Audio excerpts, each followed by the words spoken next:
On the behalf of the committee, MSME and Startup, I welcome our speaker, today's speaker, Rahul Rungta sir, and our coordinator, Ashi Jain ma'am. C. Ashi Jain ma'am. And I requested to see Ashi Jain ma'am, please introduce our speaker and give a welcome note to him. Thank you very much, Devanshu. Hi, everyone. I welcome you all to this MSME Pathshala. I take pride in introducing today's speaker. CA Rahul Rumta is a digital marketing expert who started his career in 2004. He has worked with a wide range of prestigious clients, including SPGI MR, Mumbai, Sussex University, IIMs, Lions Club International, Accenture, and MS Dhoni.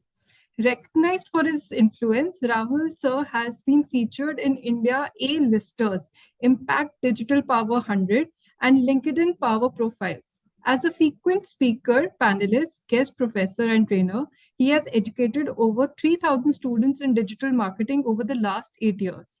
I welcome you, sir. We are looking forward to your insightful session. Thank you, Ashi. Thank you, sir, for the kind introduction. Absolute pleasure to be speaking on the platform of our alma mater, of course. Uh, Now, friends, generally my sessions are very interactive. I like to converse rather than just speak. But today I don't have that opportunity to, so I'll try and run in my own pace. I'll try and move as per my speed. And if any of you have any questions, I again request to please put down in the chat. Although I will not be able to see it, but I've been promised that in the last 15 minutes, all the questions will be taken up by the support team here. So I should be able to answer them to you after that. So basically, the idea is that today what we're going to cover is two very important topics for startups, which is first and foremost what we are going to touch upon is a go-to-market strategy for startups, and then the second is of course how to build a social media presence. Now both are very very critical from a building a brand presence point of view.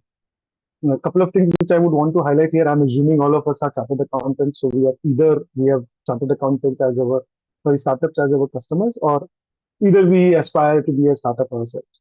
Now, one of the biggest notions that I would, or key takeaways for me would be from today's session is that all of us should go back to our respective lives with a better idea of marketing.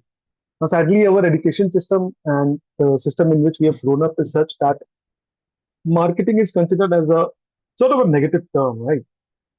Imagine if someone tells you that he or she is a salesman. Uh, Generally, we don't look very good upon them, right? But ultimately, if you think about it, what is the growth engine of a company? It is the sales department, right? If the sales does not bring in the sales, or the marketing does not bring in the eyeballs or the footfalls in the company, nothing is going to work. Irrespective of how great your product is or how great your intention is towards providing great service to your customers, but unless and until since marketing or sales does not perform, nothing will perform. And uh, our code of conduct prohibits us from doing any kind of active sales, right? So in the context of our code of conduct, I would like to ethics. I would like to mention here that marketing per se is not prohibited by our code of ethics anywhere. In fact, the institute encourages us to market ourselves. We are, after all, we are players of the knowledge economy. What we sell is our knowledge, our um, ideas, and our all the things that we have picked up, our experience that we have picked up. So the institute, in fact, encourages us to go ahead and sort of market ourselves as thought leaders, as experts in our own respective fields.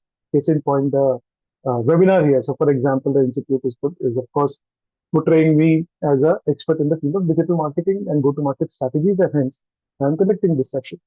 So, marketing per se is not prohibited. What is prohibited as per our code of ethics is direct solicitation of business. So that is something that we're not going to talk about. But marketing is very different. See, marketing and sales are different, and hence they are different terminology.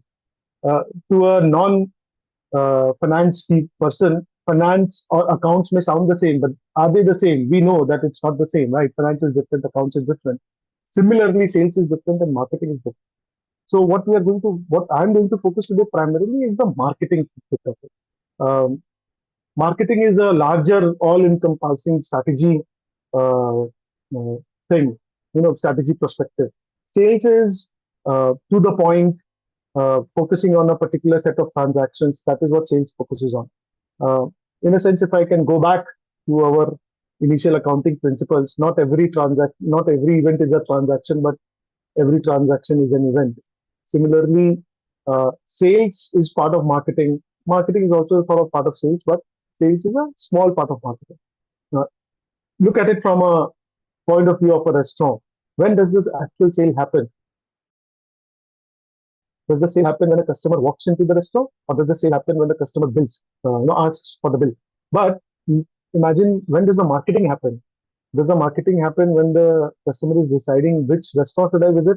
Does the marketing start when the customer walks into the restaurant because great service, great food is required, or does the marketing start post you have left the restaurant? Imagine, if you like a restaurant, do you go there just once in your life, or do you tend to go there again and again? You would want to go there again and again, I suppose, right? You may want to refer it to your friends, family, maybe organize parties there. So the marketing is more long-term in nature, and sales is more point-focused, right? So that is something that we must understand. Now, what's a go-to-market strategy for a startup? Uh, um, so what the go-to-market strategy per se is primarily focused on acquiring the first 50 or the first 100 or the first 500, depending on the size of audience that you're targeting. That is the go-to-market strategy. So I've recently started consulting for a startup based out of Bangalore, and that startup focuses on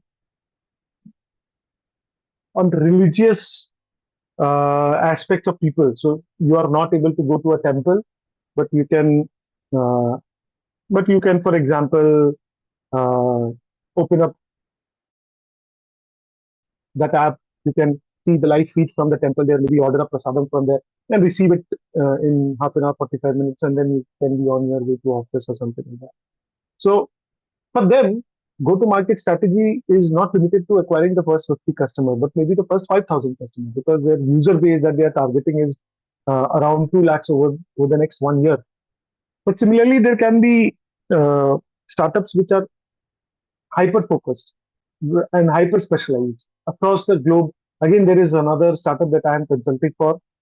It's a costing software based out of Indore, and their focus is only on the automotive industry across the world. So we have got what? We have got maybe 200, 300 major players across the world who can be their potential target audience. For them, the go-to-market strategy is to acquire the first five customers, right? So the go-to-market strategy is basically acquiring the initial few customers for your startup. I'm going to quick presentation here. Just give me 1 minute.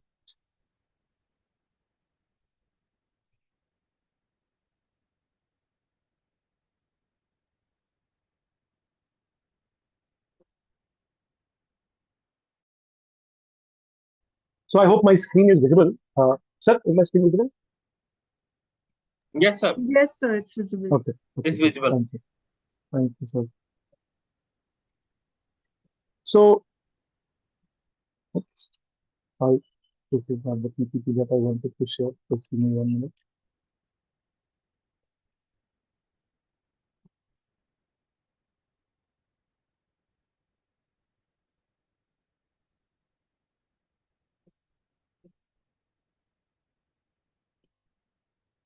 Yeah.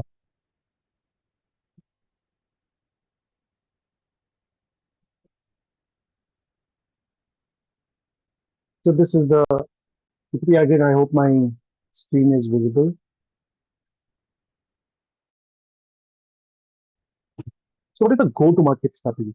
Okay, good. Thank you. Basically, like I said, acquiring the first few customers. And what does it entail? It entails basically two parts: your pricing strategy and your distribution plan. Right now, first and foremost, let us also try and clarify who is go-to-market strategy relevant for. Basically, go-to-market strategy is relevant for not just a new company, but it is also relevant for an existing company that is venturing into a new market. Case in point, just the other day, we enjoyed ice cream from Arun in Calcutta. I'm based out of Calcutta. Now, I've been told that Arun is a very popular brand in South India. I think Chennai, it is based out of Chennai. But I did not know that, right? We did not realize that it is such a popular brand from South India.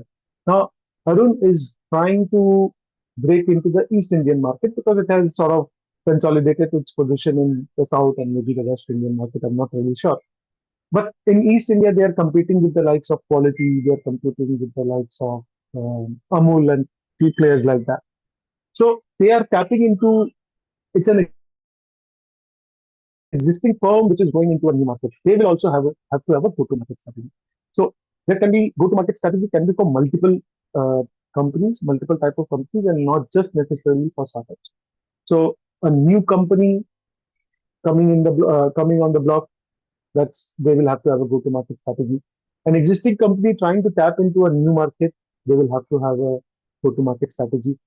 An existing company launching a new product or a new line of product altogether, they will also have to have a go-to-market strategy. Case in point again would be Samsung launching its laptops. Now, Samsung, generally we look at Samsung as a mobile phone or a tablet manufacturer or even as a electronics company. But I'm not sure how many of us have used Samsung laptops in the past.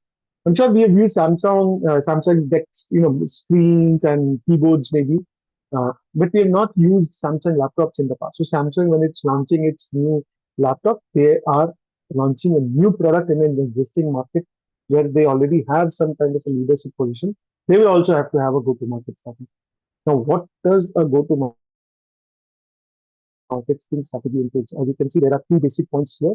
First and foremost is the pricing strategy and then the distribution plan. What is a pricing strategy? Pricing strategy is basically, it is the product positioning.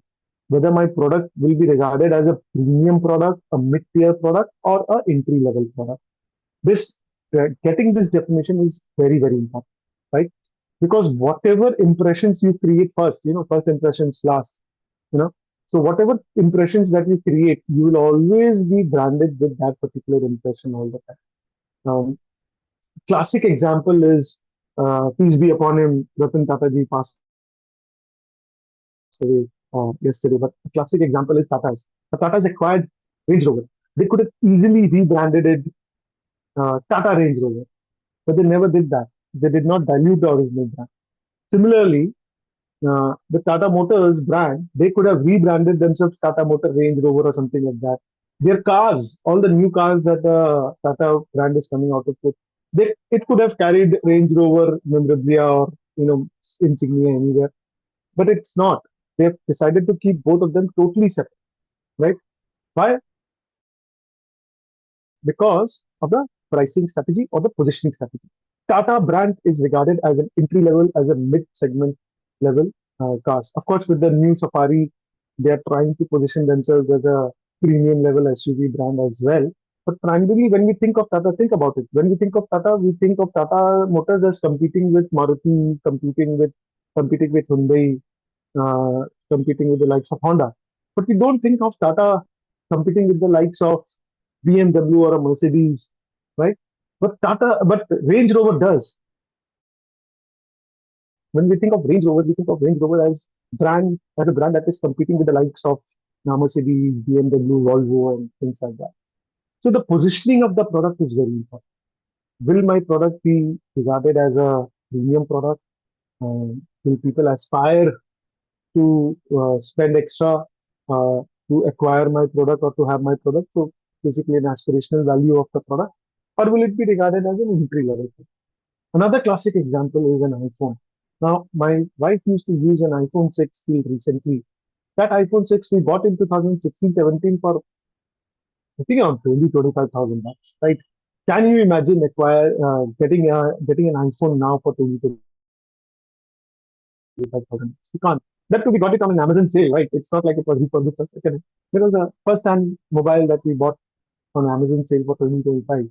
Now, at that point in time, Apple, because of the uh, incoming flow, wave of Chinese brands, OnePlus, the Vivo, Oppo, things like that, it was at a very, very competitive stage.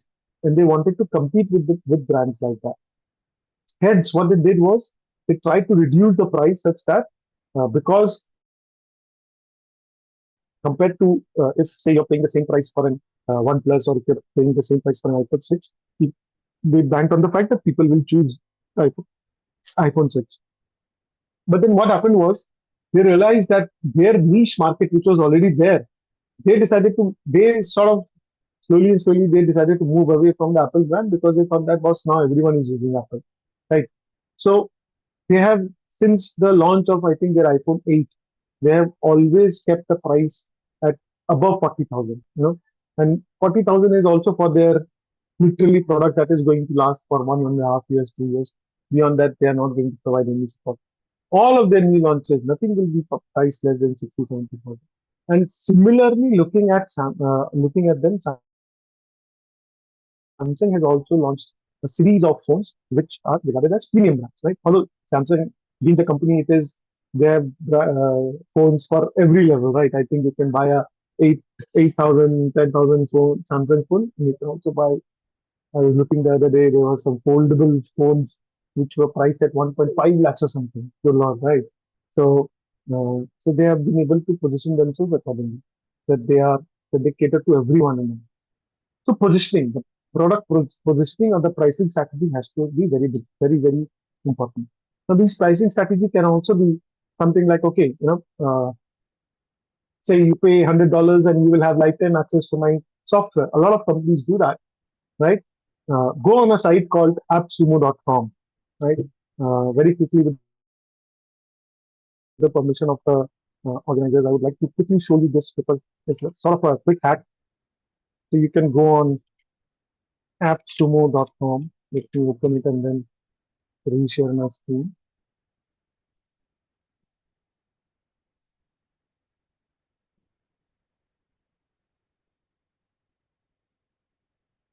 So this is the site which is called AppSumo. I hope you can see it. Yeah.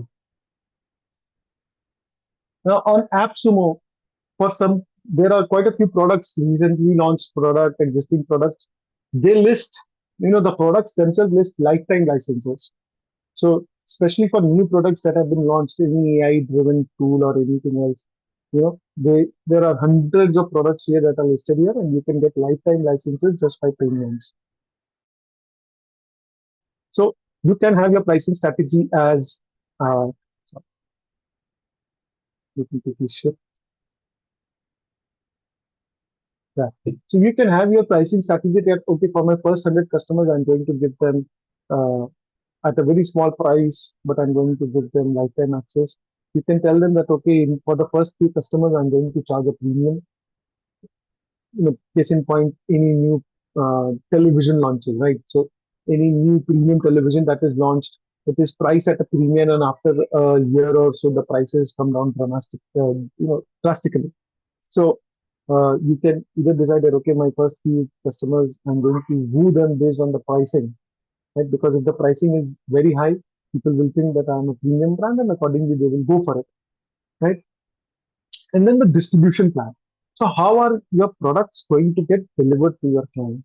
Is it going to be like OnePlus earlier, where you could only order it online, or is it going to be OnePlus now, where you can also order it online, but at the same time you can walk into your local distribution center and you can buy from there, uh, or um, or you know, or is it going to be something like you have to like a lens cart where you go, you see a demo, you place an order, but the specs will get delivered to you 3 or 4 days later at your doorstep. So we have to think about the distribution plan. How will people acquire the first few products? How will they get it delivered? Why is it important? Because uh, this will also this will there are of course financial implications to it. So how much stock should you carry? Will you have to sign up master stockists or distributors or things like that? Or all of it can be centralized and it can be dispatched from a centralized location. So you'll have to think about these as well. Plus, uh, there are certain times when people have to wait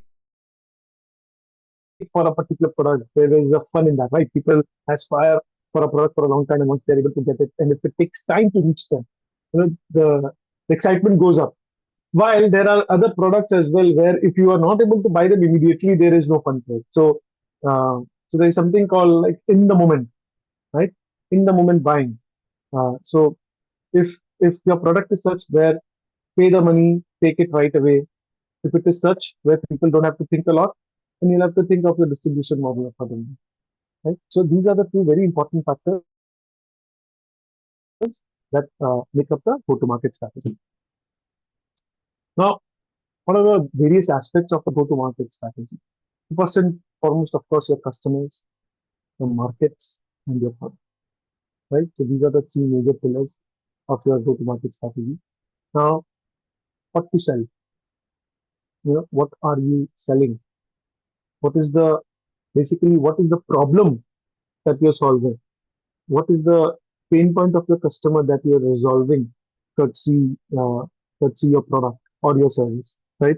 So my my customer is an HNI customer, and they want to uh, own a device which shows off their status in the society. Very, very, very vague and bad statement to make, but that's what I'm able to do on the fly.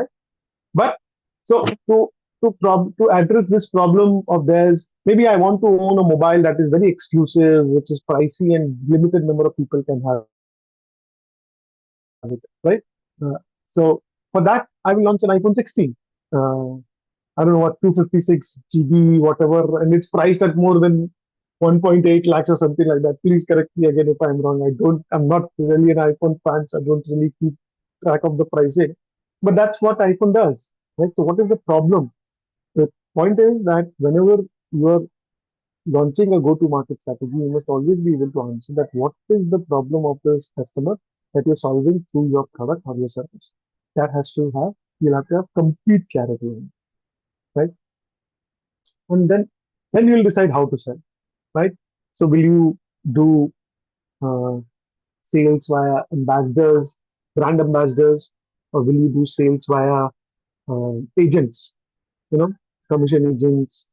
So just the other day, for example, we had our regional conference in Eastern India sometime in last week of August. So we had people who had come to the event from Gift City, Gujarat. Now, what happened that post the event, once their session was over, they had certain tie-ups with local liaising officers, and they then took them around to various business houses who would be interested in investing in Gift City.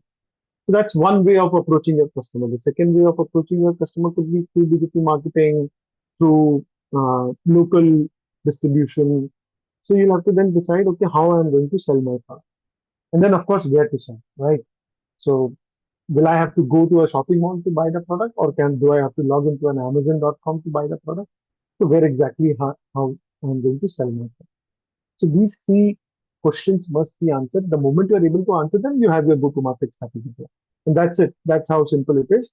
But the full clarity of what has to be there, okay, that whom I'm selling to, what is the problem that I'm solving, how I'm going to sell them or how I'm going to approach them, and where will I sell, right?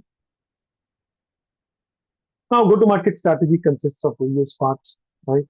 The target buyer, you need to define your target buyer in various aspects.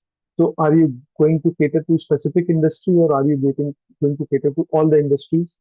So the costing software that I am working with, um, they are focusing only on automobiles as of now. Of course, their particular software can be applied to various other industries, but just as a focus, they have had automotive industry in their mind, and they are saying that okay, let us focus on this industry first. Once we are through with this industry, then maybe we can look at other industry. But they're going to focus on automotive to begin with. While on the other hand, we also have an example of a Tally, which is a solution which is not industry dependent. It can be used by any industry, right?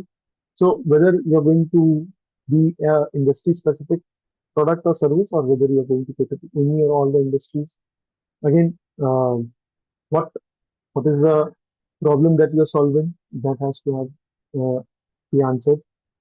Case in point, again, Tally. So for example, Tally will help you to resolve your accounting issues, your bookkeeping issues, but it will not help you to resolve your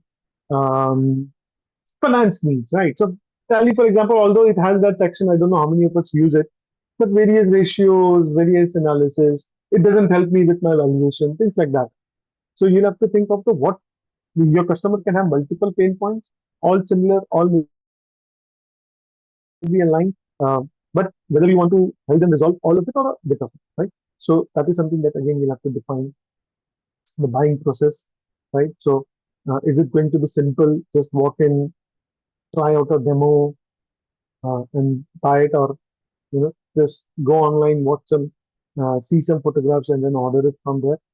And then the distribution model, we have of course discussed the distribution model and the price point. The technology adoption, very, very important. So will my client have to have a different kind of setup in order to use the product or service that we are selling it, right? So if, case in point, an EV, right? Now, if the EV would require me to install a DC charger, that is the kind of investment or technological adoption that my client may require, right?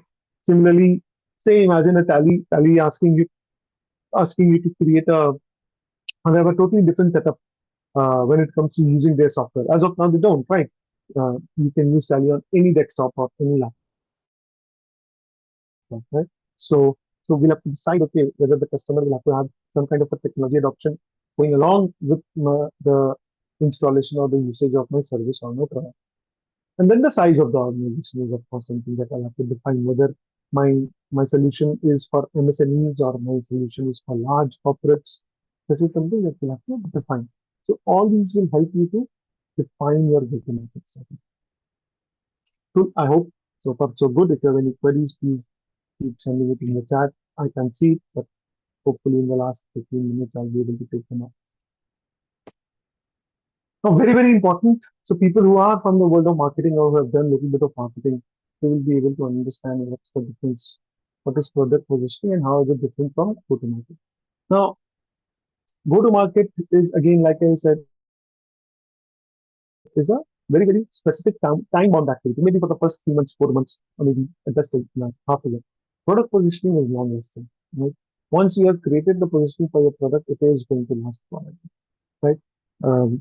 So the difference between product positioning and go-to-market is, of course, while the product positioning one is long-term, go-to-market is short-term, but the tone that you set in go-to-market is the one that is going to take the product positioning over for a longer period of time.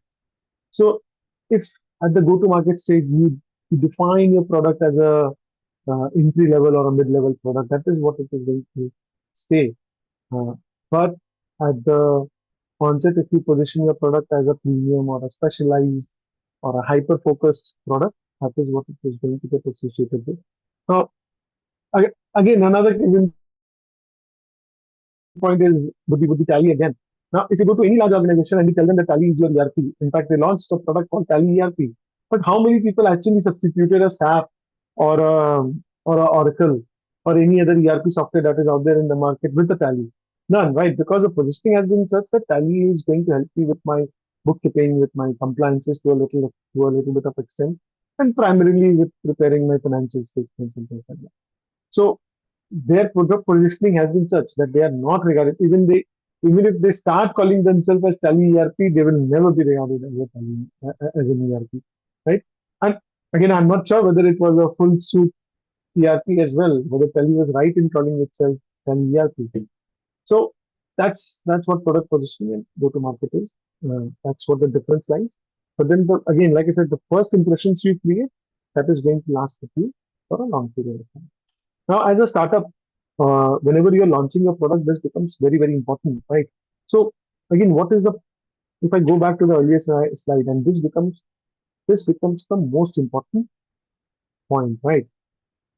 Uh, the the pain point, right? Why will anyone buy your product, or what is the problem that you're solving?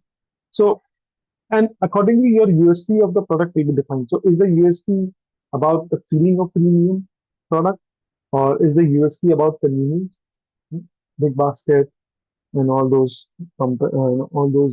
startups, Zepto and things like that, who promise to get you delivered the groceries in the 15-20 minutes, in within 15-20 minutes. The focus is on convenience. Uh, or is your or is your focus on providing hyper specialized, hyper focused service to particular uh, class of people or a particular group of people, right? Um, there are many softwares that are available in the market. So, uh, Tally, for example, Tally is specifically for people who are from the field of finance or people who are from the field of accounting. But is it relevant for an investment banker? Maybe not, right? So uh, you'll have to be very clear as to your positioning, as to what problem you're solving, and what is it that you're bringing on the table. Why will anyone buy your product? That clarity has to be there. I think we have discussed some examples of go-to-market already. Um, I think automotive sector is a great go-to-market strategy example. You can find so many great examples from there. Um, a poor example would be a Citroen, right? So I was going through this data of the number of cars that were sold in the month of August, and I looked at the data for 10 least number of cars that were sold in the month of August, and amongst them, I was surprised the top of the table.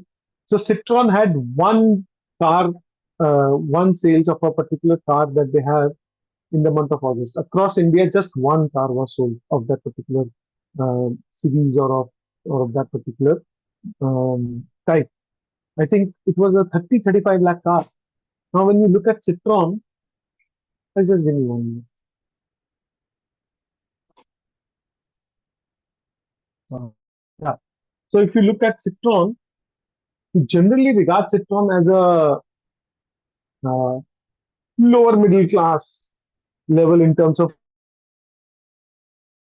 cars, well, not in terms of that audience that they're targeting, but maybe a little below the middle tier, right? You won't look at Citroen as likes that is competing with the likes of Creta or Seltos or things like that, but you will look at Citroen who are competing with the likes of maybe a Venue or Brezza or things like that. But you don't look at Citroen to be worth 35 lakhs, and hence they've been able to sell only one car of that particular model uh, in the entirety of August, right? So that's a failed. That's an example of a failed go-to-market strategy. There are many more examples of failed go-to-market strategies. There have been so many startups that have come up and they have gone in the last 3-4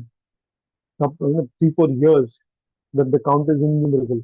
Uh, I remember there was a particular startup that would charge you X amount of money for subscription, and it will tell you where in the sky the sun is. Right. Now, of course, I can look out the window and I can see where the sun is. And more importantly, even if I can't see it somehow or the other, what problem does it help me to solve, right? I'm not very sure unless and until I own a very large solar power plant. I'll be very concerned about where the sun is in the sky, right? So, sure. A, I don't remember the name of the startup. B, of course, none of you would have heard of the name, and that's the point. It had a failed go-to-market. A great example of a failed go-to-market strategy, which I urge you guys to go and look online, is Coca-Cola. Now, uh, if any one of you see a Coca-Cola bottle, Let me try and show you the picture. Coca-Cola bottle from India. Or if you see the can, right? Uh, Let me try and show you that. Yeah, there you go. So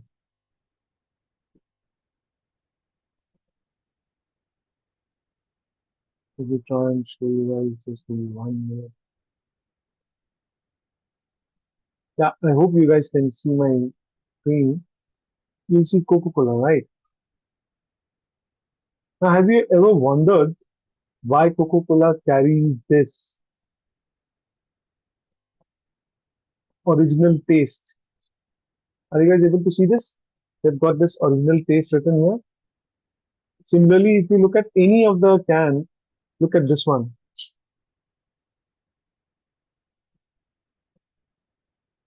Uh, yeah, look at this one. This one has got classic, right? It has got classic written here. So what's the give here?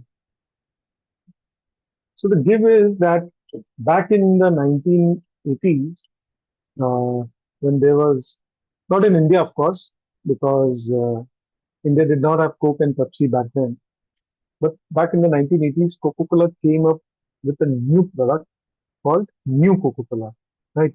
I think there was some feedback from the market that some people found Coca-Cola to be sweeter than Pepsi, or they somehow or the other, the new gen, the Gen Z back then, the younger audiences, the college goers, the high school goers, people, those people used to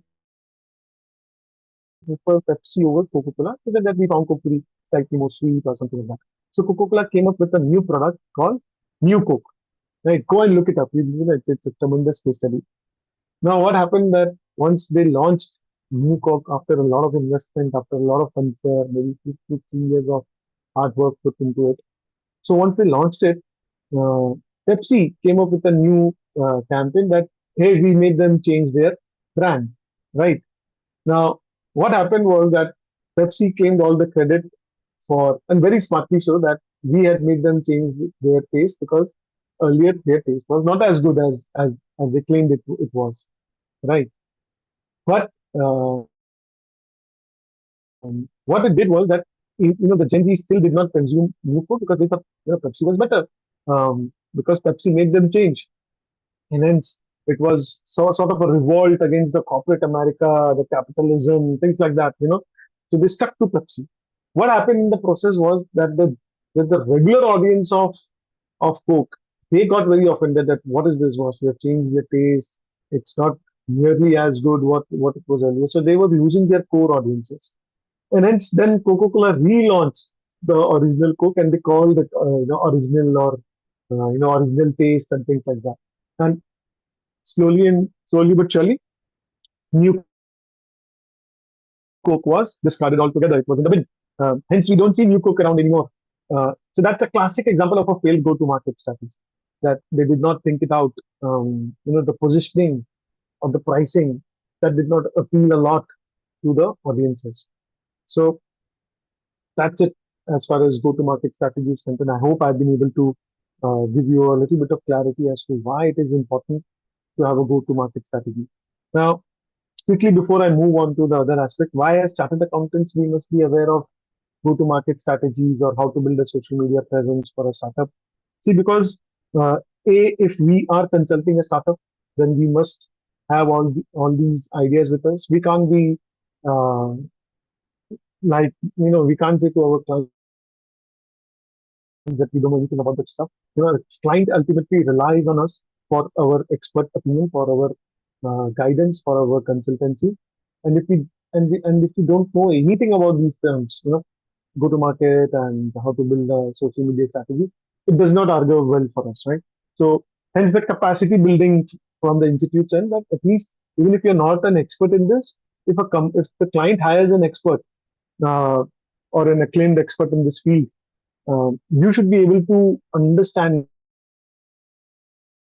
what is it that they're doing, and you should be able to judge them how well they are performing there, right? So, as chartered accountants, we need not be experts in the field of go-to-market. We should not be able to claim in front of our clients that hey, we can help you create a go-to-market strategy. It looks simple enough. It's not simple enough. It's like accounts. Everyone can run Tally, but running Tally is not the point, right? What is the intrigue that you are going to do, right? Um, how are you going to deal with various challenges? So it looks simple enough, but it's not simple enough, right? Good.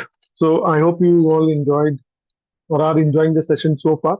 And let's move on to the second part, which is building a social media presence for a startup. Again, very, very critical, primarily because, like I mentioned, with regards to uh, the go-to-market strategy, is that social media, it looks simple enough. You know, I've had numerous times when clients have walked up to me and they've told me, boss, social media तो इतना simple है, anyone can do it, even my 16-year-old daughter can do it. Uh, sure, she can run Instagram better, she can grab more eyeballs on Instagram, she can learn, or she can use filters better, she can post more aggressively, but that's not the point, right? She can also, type faster on a computer. Doesn't mean that she can do finances better than us, right? So the idea is that social media is sort of a sinkhole for a lot of companies. I don't know how many of you, again, because of the lack of interactivity, otherwise it would have been very good. But try and ask yourself, how many of you have actually run any kind of social media campaign and have been satisfied with it? Very few, right? Uh, all of us have tried boosting some post or the other on Instagram or Facebook, but rarely has it given us good results. It is primarily because see, boosting has been made easier by these big tech companies, uh, Instagram, Facebook. They're made boosting easier primarily because you should be able to boost things. Now, whether you get anything out of the boost or not, they don't really care, right? So Facebook, Meta, and when I say Meta, I include Facebook and Instagram together. Meta has over 350 million users in India. India is the largest user base for Meta, right? So 350 million is like the population of United States, and it's growing by the day, right? So 350 million users. Imagine if 50% of them end up paying 500 rupees to Meta. Imagine the kind of money that Meta is making, right? 500 rupees is like what, $5, $6, right? Uh, around $5, $6. So multiply 360 by 6. I, I think it'll be around $2 billion or something like that. An incredible figure. So although you gain nothing out of it, but Meta earns the revenue, right?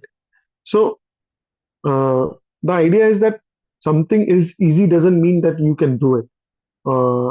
The dynamics are different, and hence you have got specialized social media marketers in the on the planet. They've got people who live off by providing services as social media experts to their clients, so on and so forth, right? So again, people hire, or large companies who have got smart people working for them hire consultants like me to make sure that their social media is working, to see how their social media campaign is performing and how it can be better, right? So social media on the face of it looks very easy because what we think that okay, we'll post something, we'll boost something, and that's it, but that's not the case. There are two important things that you must remember when it comes to social media. By the time, since the time this session has started, uh, the number of videos that have been uploaded on YouTube, the number of content that has been uploaded on Instagram, on Facebook, since the time we started, I think it's around 45 minutes since we started, right?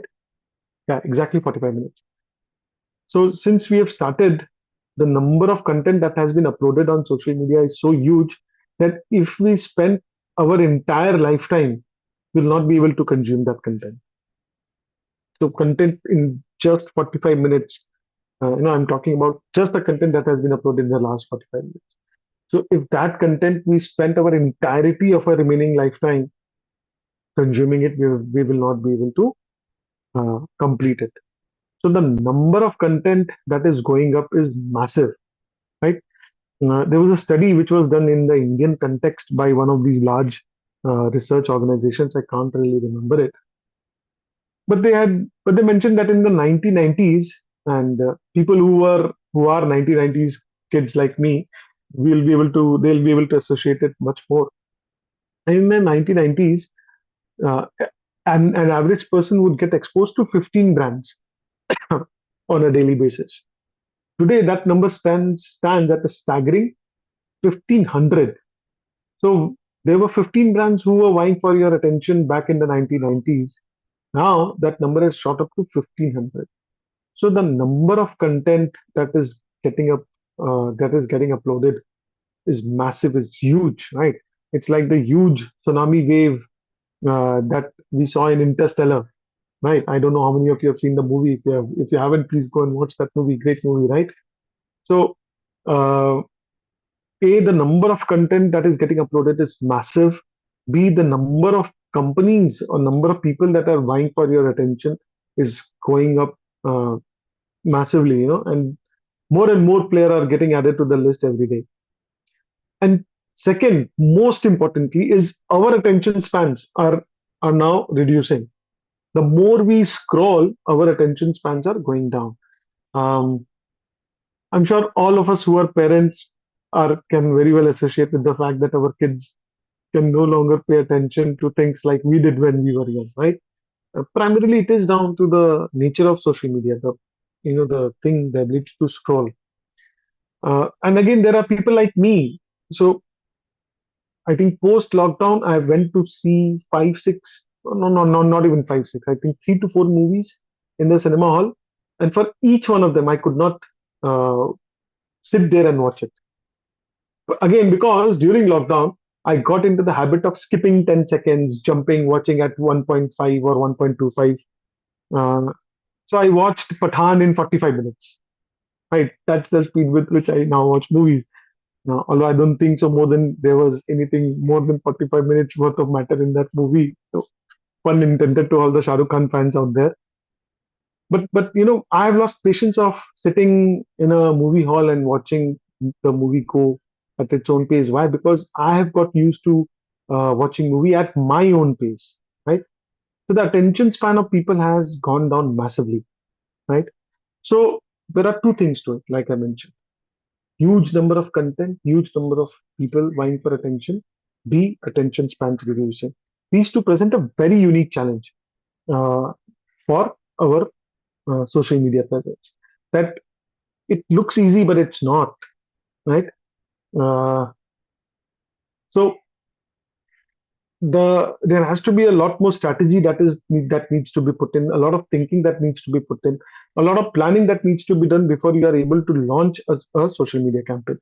Any and every social media campaign that you see out there is slightly successful.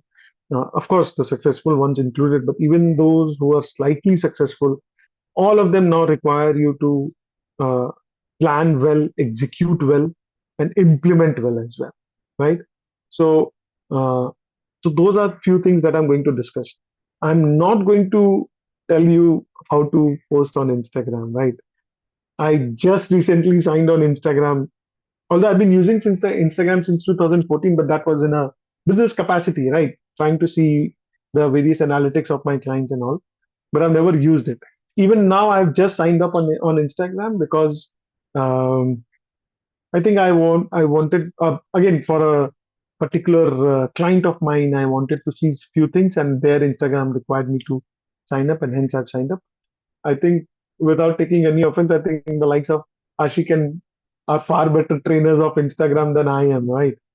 But then what my focus is going to be that how successful campaigns are developed, designed, and implemented for social media. That is what my focus is going to be purely. Um, and in that regard, the first stage is conducting a KYC. KYC is know your customer. And when I say know your customer, say a startup is my client, and that startup is going to focus on social media. So I'm not telling you that do the KYC for the startup, but do the KYC of who the social media campaign is focused on. So you must know your customer as in whom you are targeting. Now, the biggest advantage of I think let's take a step back and let's think about one thing first. That what's the biggest advantage of uh, digital marketing over traditional marketing? Now, digital marketing include things like Facebook, social media, Google, WhatsApp, email marketing, things like that. Traditional media include things like television, newspaper, billboards, things like that. So I'll give you an example of a billboard. Now, if you put out a billboard somewhere in Andheri in Mumbai, right, and you put out an ad on Facebook. Now, the billboard in Andheri, will it tell you how many people saw the billboard? How much time did they spend staring at the billboard? What did they do after they've looked at the billboard? What was the language? What was their language preference? What was their demographics in terms of education level, gender, age, and things like that? It will not give you that data. But if you run ads on Facebook, you'll get all this data, right? So the biggest advantage of digital marketing or digital media over traditional media is this: that you get data. While in traditional media you don't get any data, and whatever data you get is estimated data. In digital media you get exact data, right? Now what that does lead to: A, I am able to evaluate my performance, right? I can see what kind of audiences are interacting more with me and what kind of audiences are not interacting with me. Even I can try and run multiple ads and see, okay, which ads or which kind of posts people are most responding to. And what it does is it leads to a second benefit, second major advantage of digital media over traditional media is the customization or personalization of messaging depending on your target audience. Now, I'm nearly 40, I'm 39, I'll turn 40 probably in a month's time. I'm assuming Ashi is much younger to me here. Now, if I open my Facebook and if Ashi opens her Instagram, I'm hoping Ashi is not on Facebook, right? So if Ashi opens her Instagram and if I open my Facebook, you'll see that our walls will have different kind of feeds. They will also have different kind of ads. So on a billboard, if I look at the billboard and Ashi looks at the billboard, we are going to see the same thing. But our decision-making process, our tastes, our preferences, our risk-taking capacity, all of it is different, right? So in traditional media, while there is no scope for you to customize your or personalize your messaging depending on whom you're targeting, in digital media, you can actually personalize. Sure, you can't personalize it to Ashi level at this point in time. Maybe with more advancement in AI, you'll be able to do it later on, but not now. But you can say that, okay, female within the age group of 25 to 30. Ashi, I hope I've got your age group right. Yes, Right. sir. Yes, Okay, sir. good. So you can say that female within the age group of 25 to 30, they will see this kind of this kind of ads or this kind of messaging, and males between the age group of I hate to say 38 and 40, 35 to 40, I want to feel younger, right? So males between the age group of 35 to 50 will see this kind of ad, right? So you are basically able to customize your message based on your audience demographics, married, unmarried, language preferences, which part of the country, which part of the globe. So personalization is again another major advantage that you get out of digital media. Now, because of this ability to personalize your message based on your audiences, this KYC process becomes far more important, right? You must be able to understand what clicks with your customer, what doesn't click with your customer, what are the places or areas where they spend most of their time on, what kind of content do they like to consume, what kind of content or what kind of messaging do they tend to trust, right? I think gone are the days where a model would wear a doctor's cape and tell you that this toothpaste is better for you than this toothpaste, right? I don't think so any one of us will trust it anymore, right? So what kind of messaging will work with your audiences? Maybe Ashi here is a Ranveer Singh fan, but I, if you show me anything with Ranveer Singh, I'll definitely not buy it, right?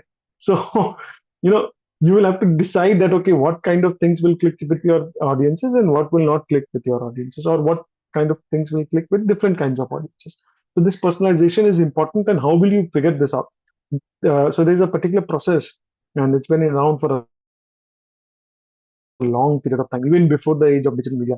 So it is called something called customer persona or client persona. What you do is you build a customer's persona, you build a client's persona. I have a small video here which I would like to play, and that will give you an idea as to how customer personas work. Now, I slightly at a faster speed. I hope you guys don't mind me doing it. Okay, I don't need subtitle here. I'm playing it at 1.25 speed. I think we'll be able to understand it.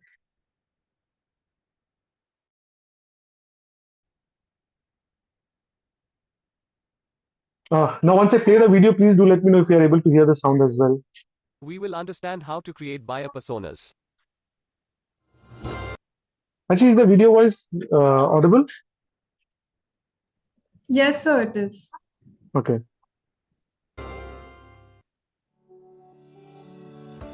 Do you know your perfect buyer? Do you know what they recall about your products or services? Do you have any idea where to find them? It is difficult to pick up or identify your buyers through buyer personas and address their requirements if your messages are not prominent in the existing highly congested online market.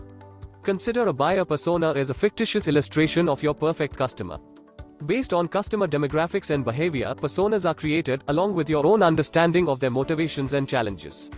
While investigating and creating these personas, you will learn who are your buyers and describe how best to market to them. Your personas will emphasize on your audience's best apprehensions, consumption favorites, and objectives. All these will help you to develop content that involves your buyers. Hence, personas help you to decide which kind of content to develop. If you break your present content down by personas, you can simply observe which personas have sufficient content and which need more. Personas also assist you to set the tone, style, and deliver strategies for your content. For instance, some of the buyers respond best to a light conversational voice, while others prefer a more formal tone. Personas also convey where your buyers get their information from and how they want to consume it. Does your audience like to sink their teeth into a 100-page guide, or do they favor short and jazzy graphics? Do they prefer to spend their time reading third-party reports? Or do they like to explore Twitter feeds? These are some of the details that help you determine the kind of content you need to develop and how your buyers will consume it. Now, let's take a look at a buyer persona and its preparation. Consider an existing online business on social media trying to market their product. One of their personas might be a fictitious person called Smiley, a social marketing manager, responsible for managing all the social media platforms of her organization. In a typical week, Smiley reviews her social channels to ensure that the posts are perfect, well-written, and scheduled to go out at the correct time. She converses and sets priorities with her internal design team and evaluates metrics with her external social analytics vendor. Smiley's biggest challenge is to find the correct combination of social marketing activities to repeatedly engage her audience and to keep building that audience. She also struggles to establish the ROI of her social campaigns. Now, whenever we want to create any new marketing content, we should create it keeping Smiley in mind. As you've seen an example of a buyer's persona, let's discuss about the procedure on how to create them for your company. To go ahead, you should conduct interviews with prospective customers and members of your sales and customer service teams to find out maximum about your ideal customers. Here are some of the important areas you'll want to explore. Number 1, background. These are preliminary details about your perfect customer and their company. Number 2, job details. What are the main job responsibilities, likes and dislikes? Number 3, what is the daily schedule of your persona and when, and how do they recall your brand and product? Number 4, where does your persona research on products or services like yours on a day-to-day basis? Number 5, goals. What are your persona's primary and secondary objectives in their job role?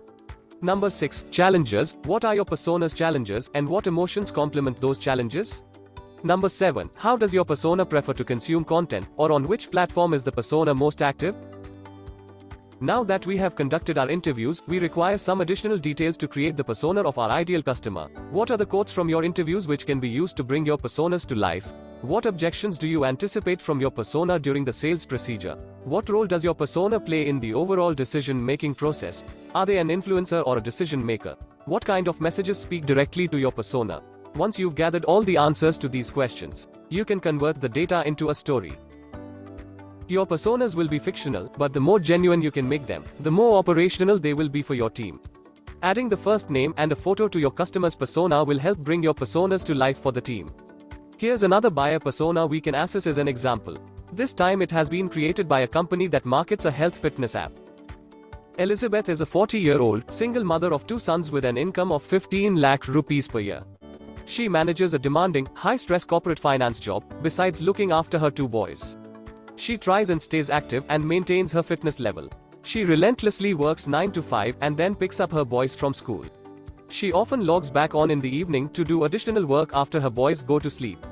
Elizabeth is organized, goes through a hectic schedule, but she also likes to work out. She cooks her own nutritionally balanced meals, buys organic, and subscribes to several fitness magazines. Elizabeth's biggest challenge is finding out the right balance of healthy consumption and a convenient fitness routine. She is looking for inspiration, maintainability, and suitability. Now, as you have your buyer's persona, it's now time to absorb them with highly directed, convincing content which they easily discover through their preferred channel. We hope this video was helpful and we will meet you in the next video soon. Cool. So I hope you've got a little bit of idea about buyer personas. Basically, what you're trying to do is you're trying to understand certain aspects of your clients, and you then try and judge that okay, these are the various ways in which we can influence their decision-making process. Ultimately, what is marketing? Marketing is the ability to influence a buyer's decision-making process, right? So here is a sample buyer persona again for your reference. Now, what are the certain important areas that are there for the buyer persona? So what you do is you try and humanize the figure as much as possible. So even if the real name is not Steve, you still want to add a name and want to give it an age so that you are able to personalize or humanize this particular persona. Then you try and define who he is, right? So you try and understand where do they spend most of their time. You try and understand what their journey has been, right? This journey also tells you a thing or two about their personality. So, for example, he has been in this role for the last 10 years. Now, when you think about it, you think about it as loyalty, right? So he values loyalty. So if you are able to convince Steve, chances are that he will stick with you for a longer period of time compared to some of your other customers because he values loyalty, right? He's an innovator and isn't afraid to take risks. So if you're able to give him a good enough proposition, chances are that he will go ahead with you, right? He likes to communicate via email or face to face. He's on LinkedIn and Twitter. So he likes to have face to face marketing. No point in calling him up all the time, right? So you should either book an appointment with him or you should exchange mails with him. And he reads financial publications. So these are the areas, these are the publications through which you can influence his decision.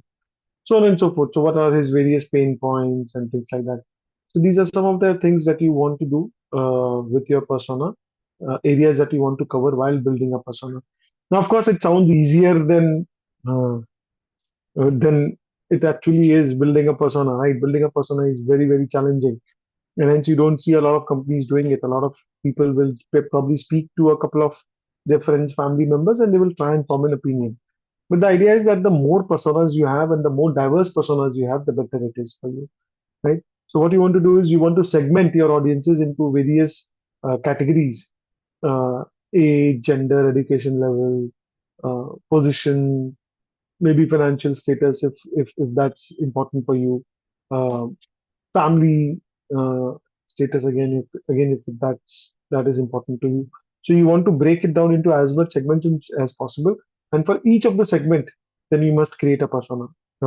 And the more the merrier, right? So if you're able to create 3-4 kind of personas for each of the segment, it is going to help. But it's a massive exercise. It takes up a lot of time, takes up a lot of resources, and it quite frankly, it actually requires you to reach out to your potential customers. So you should be able to do that, right? In order to build good personas. So that's the first stage of creating of starting off with a social media campaign that you can ensure will be slightly more successful. And then the second most important step is to understand the various stages of interaction that a customer goes through during his uh, journey with you. So this includes the decision-making process. It also includes the consumption process, or how do they receive the product and how do they start using the product. A classic example of this is why using the product is important is mobile apps. So on an average, again, it's a study published by Google and Apple together. So on an average, I'm sure it's true for all of us. On average, we have got around 35 apps on our mobile phones. Some will have maybe 40, 50, but very rarely you will find anyone having more than 100 apps on their mobile phones, right? So 35 apps, right? Out of that, there are only 20 apps that people use on a regular basis. People don't use more than 20 apps on a regular basis. Again, within those 20 apps, you have got majority of the slots taken up by the big tech. So your likes of YouTube, Gmail, Meta, WhatsApp, Uber, a Chrome browser or things like that. So I think it's true for all of us, that out of that 20 slot, maybe 10, 12 is taken up by big tech, and a very small limited number of slot is left for the rest of the apps. Now, if you go on Google Play or if you go on iStore, you see the number of apps that are listed there. I think over 2 million apps, 20 lakh apps on Google Play. So imagine 20 lakh apps flying for a place for that 8 apps. You'll use only 8 apps.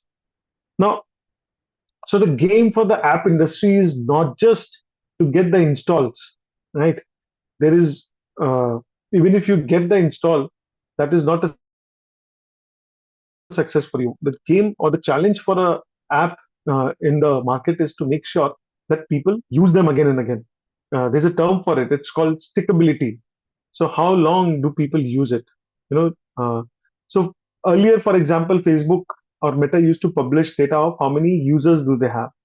And of course, that was a farce because 20 to 30% of their users were not active. And hence, after government regulation, and I think much of outrage in the market, now you will see that they use terms called something like MAU, right? So the term that they use now is 360 million MAUs in India. Now, what is an MAU? MAU is monthly active users. So people who log into their Facebook or their Meta account or their Instagram account at least once a month, right? So if someone has not logged into their account for 6 months, you will not discard. You will totally discard them. You will not count them as active users, right? Because that data is inflated if you report number of users, and hence active usage of app is important for a company that is dependent on app to market their product. I forgot the like of Amazon, of course. So what happens is there is a particular customer journey, an entire journey that a customer goes through from a business perspective. That again becomes very, very important for us to understand and again plan our marketing accordingly. And it's of course marketing on social media as well. It's not just external forms of marketing, other forms of digital media, but social media plays a very, very important role. Now, this is what a customer journey looks like, right? Earlier, it used to be far simpler. It used to be a 5-stage journey. It was called, you can still call it discovery, right? Discovery is when I first come to know about your product. Then all this was literally, evaluation. So you would have discovery, you would have engagement. The first stage would be discovery, then you would have engagement, then the purchase. This again was adoption, and then you would have advocacy or evangelism. So these were the 5 stages, but thanks to social media, thanks to digital media, this has now been broken up into various smaller steps, and each one has now got its own importance. So what are these stages? The first stage, and as the size of the cone suggests this, it is actually an inverted pyramid, right? So the number of people who will discover you and then go proceed to the next stage, you'll have a lot of people who will filter out. So let's not worry about people those who are filtering out. Let's try and see that this cone is able to filter, is able to send good number of people such that they will then move on to the next stages. We don't want scenarios where massive number of people will go from discovery to education stage, but then from education to research, you will have massive dropouts, right? So what are these stages?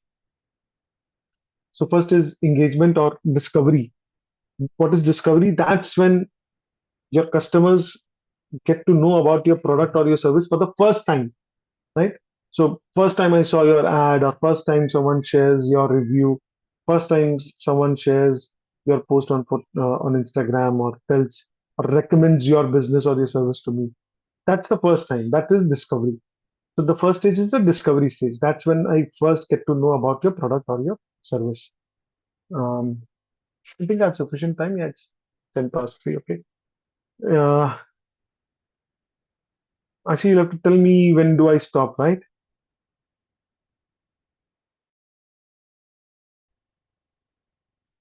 Okay. Then the second stage is now education. So once I saw your product or your service and it sort of interests me, so I'll go and look more about it. Maybe I'll visit your website or your profile or your social media channel or something like that. So that's when I'm trying to educate more about you. Okay, what is your company or your service or your product is about? That's the second stage.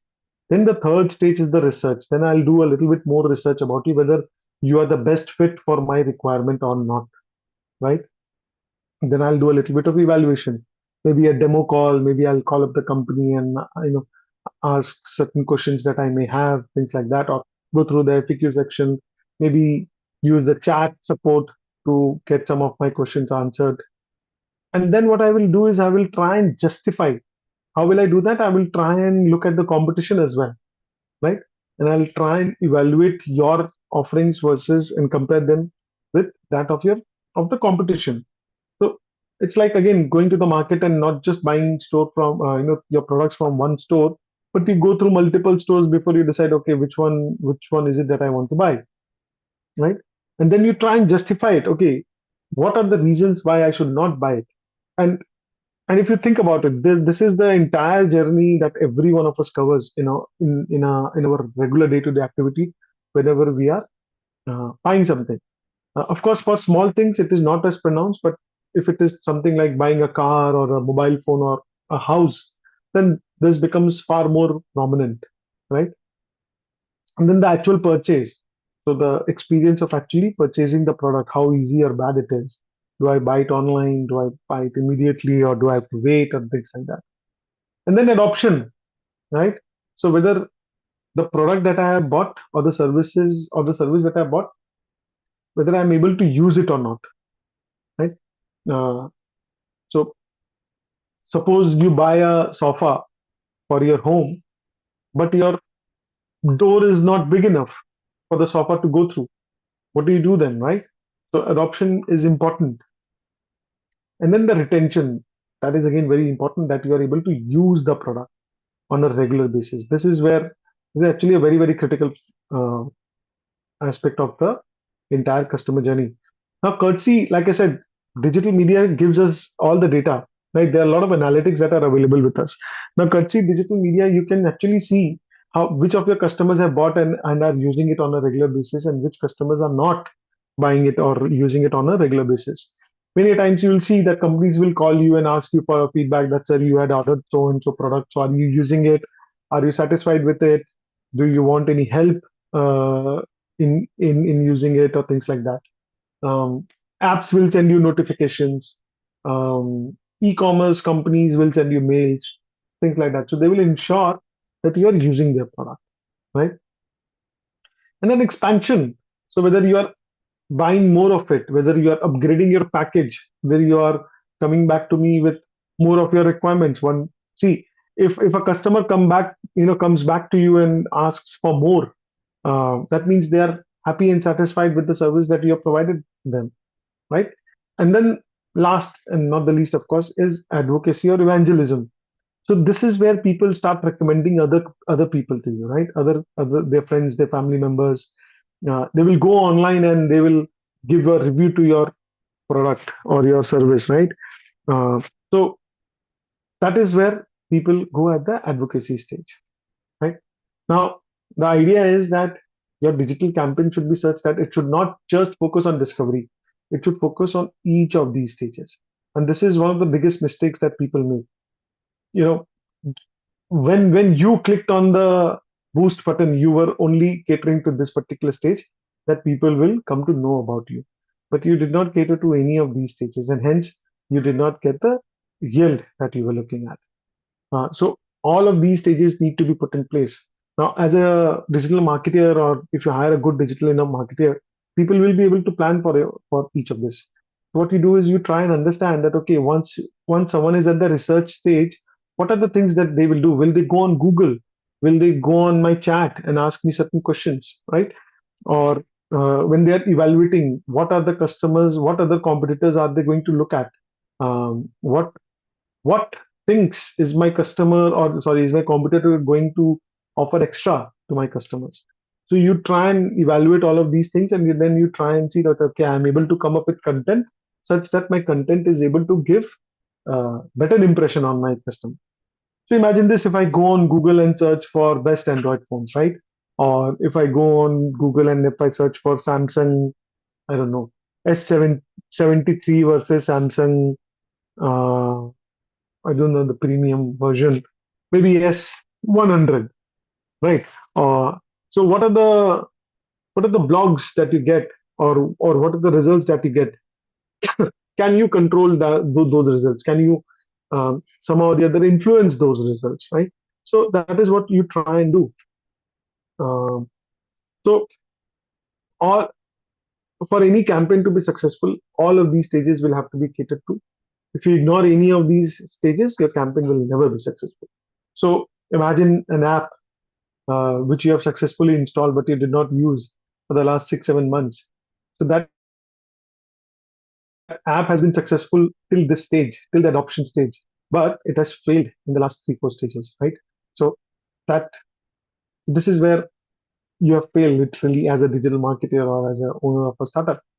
Now, for any campaign to be successful, like I said, all of these stages will have to be planned for. Content will have to be prepared. Role of social media at each of these stages have to be evaluated and understood, and accordingly, marketing strategy needs to be formulated. Cool. So that's the second part of uh, understanding the basics of how to create a social media campaign or presence for your startup. Now, again, like I said, I'm not going to get into the tactical aspect of things. Anyways, it is not possible within 2 hours. But what I'm going to do, like I said, is I'm covering the strategic bit of it. Now, as chartered accountants, as forget about chartered accountants, as consultants to our customers, we must be able to do that. Okay, whether you have the entire customer journey covered or not, whether you have built any customer personas or not. So all of these things are uh, strategic, are of strategic importance, and we should be able to understand each one of these properly, right?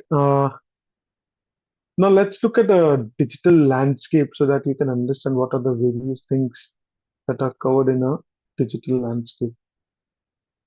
Uh, this is a simplified version of it. Let me show you the simplified version.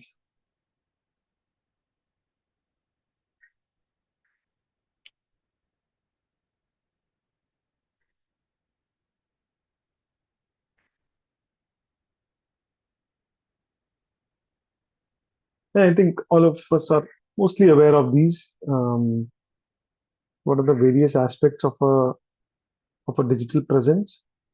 Uh, First and foremost is, of course, all the web properties that you control yourself, or that you control directly.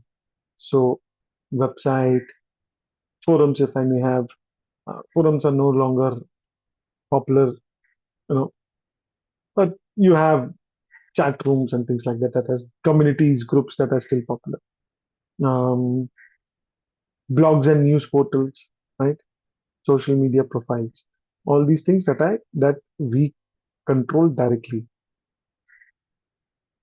So that's your first aspect. The second aspect is ads.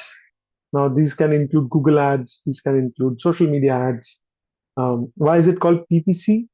Because it's pay per click. If I go on Google, let me in fact go on Google. Uh, sorry, 1 minute. Let me go on Google.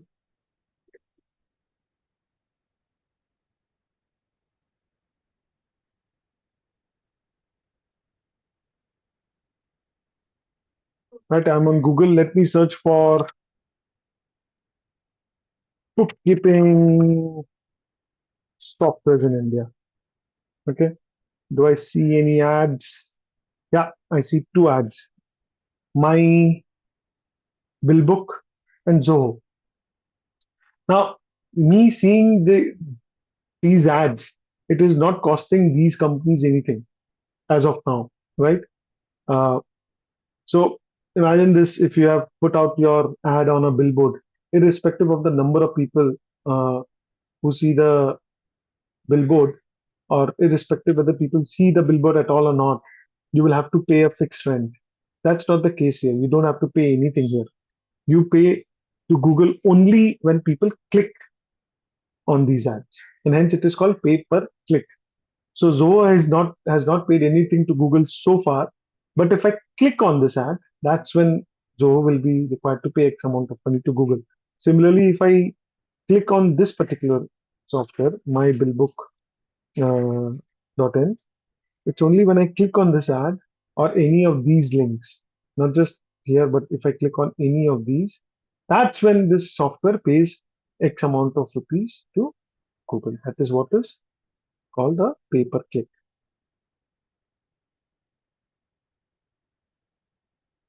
Right, so you have pay per click here.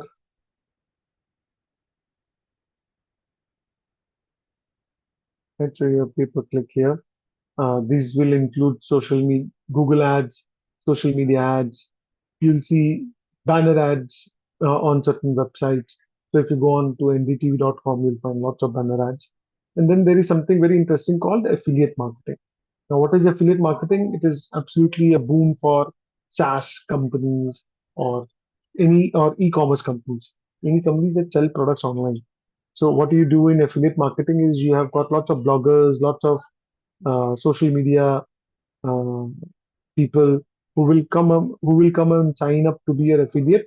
And what they do is they will promote your product. And if any sale happens through them, basically they are software that can track whether sales is happening through a particular affiliate or not. If any sales happens through them, they will earn commissions. So that is, again, you don't pay anything to affiliate for posting about you, but you pay them only when a sales happens. It's again a very transparent method because you pay only once you have earned, and the affiliate is also happy because you once the sales happen, you tend to pay them more.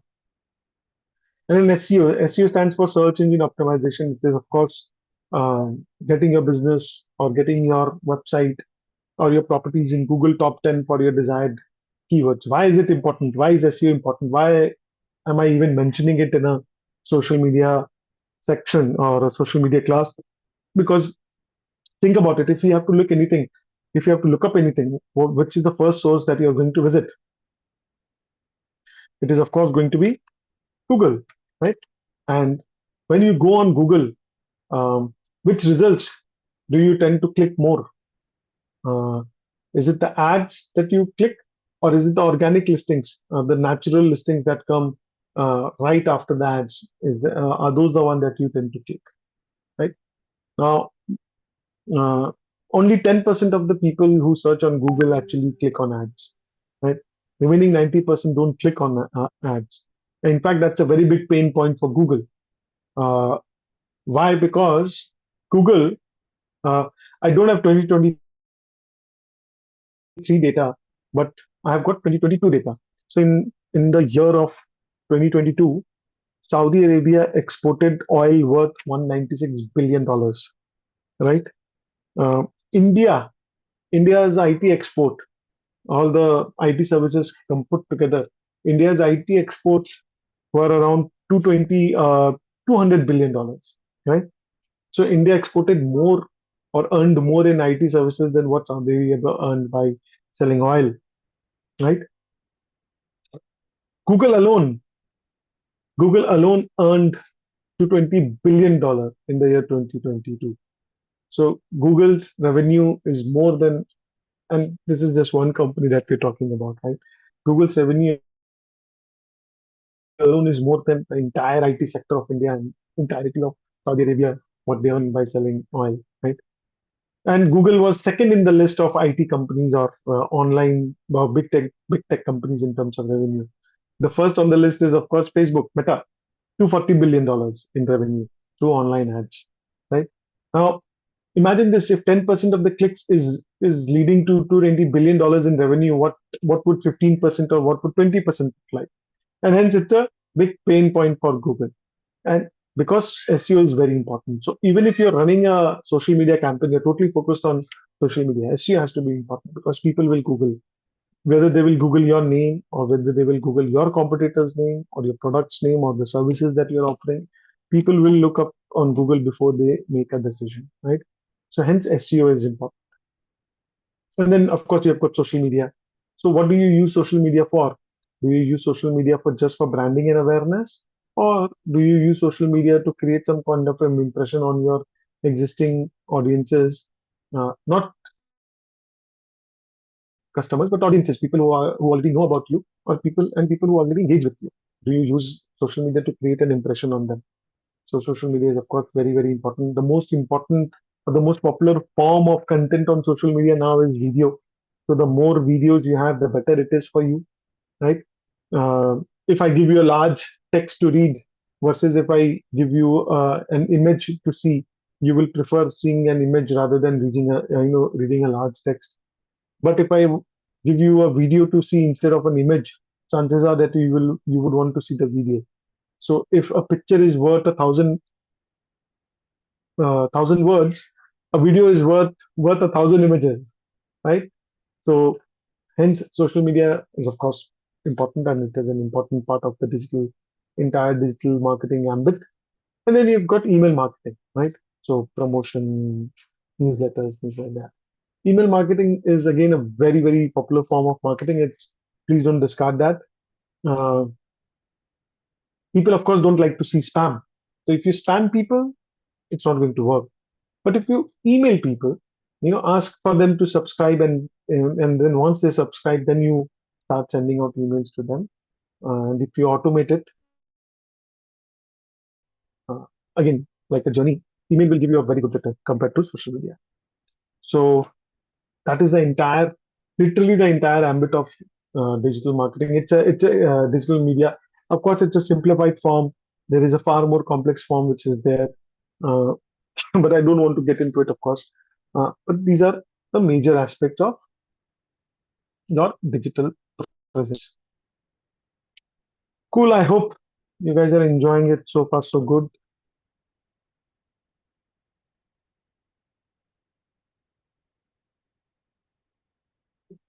Now there are certain videos that I want to play in order for you to understand how does it work on social media, right? And how to build a social media presence. Now, social media presence is now whenever we first think of social media, we tend to think of it as um, creating post and posting it and maybe boosting it a little bit, right? But creating post on social media and posting it on social media is like you and I talking in this webinar. Quite frankly, no one outside this webinar is aware of it, and very frankly, they don't even care about it, right? Maybe it's not relevant to them. So what happens is people end up spending or companies end up spending a lot of time on creating posts, right? But those posts will have a very small or very little attention span or a lifespan, right? So there was this study which was done by Google in 2018-19. This data has come down even more. And that data is for websites. It's not for it's not for social media posts. But if that's the data for websites, imagine what is the data for social media posts. And hence I'm giving you that example. So that study in Google, by Google back in 2018-19, you can also look it up on Google, you'll find it.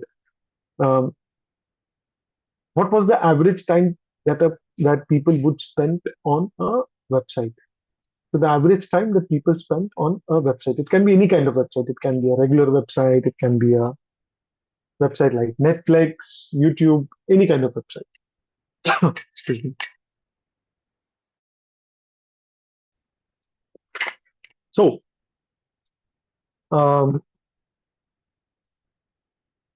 what Google found was that the average time that people spend on a website is around 5 to 6 seconds, right? So imagine this: you are doing a Google, doing a Google search. You click on various results. You go on a page. You scroll up and down. Maybe you did not like it and you've closed it, right? It's only those pages that grab our attention. That's where we are able to spend more than a minute or a minute and a half. So it's a very surprising data, right? So 5% is 5 seconds is what on an average not people, we spend on a website, right? Now, if that's the data for a website where we have clicked and visited, imagine the lifespan of or how much time do people spend looking at one social media post on an average? It must be less than a second or something like that. Now, if you end up spending too much time creating social media posts, and the attention span or the amount of time that people spent looking at that post is less than a second, then what's the point, right? So what do people do, or what do large companies do? We do something called social media content calendar, right? uh, I'll I'll give you an example of a social media content calendar for mine.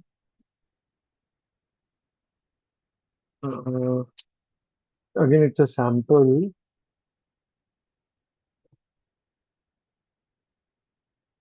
Okay, I'll try and open it.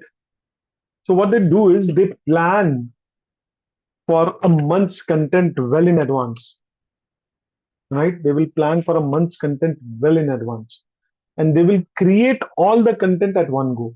So instead of me waking up every day and then creating one post for myself, which is not very productive, uh, I will sit down probably for 3 4 days and I'll create 30 40 social media posts, right?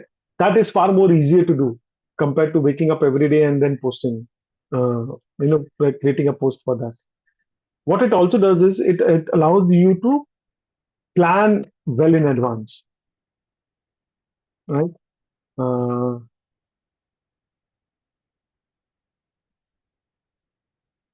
uh,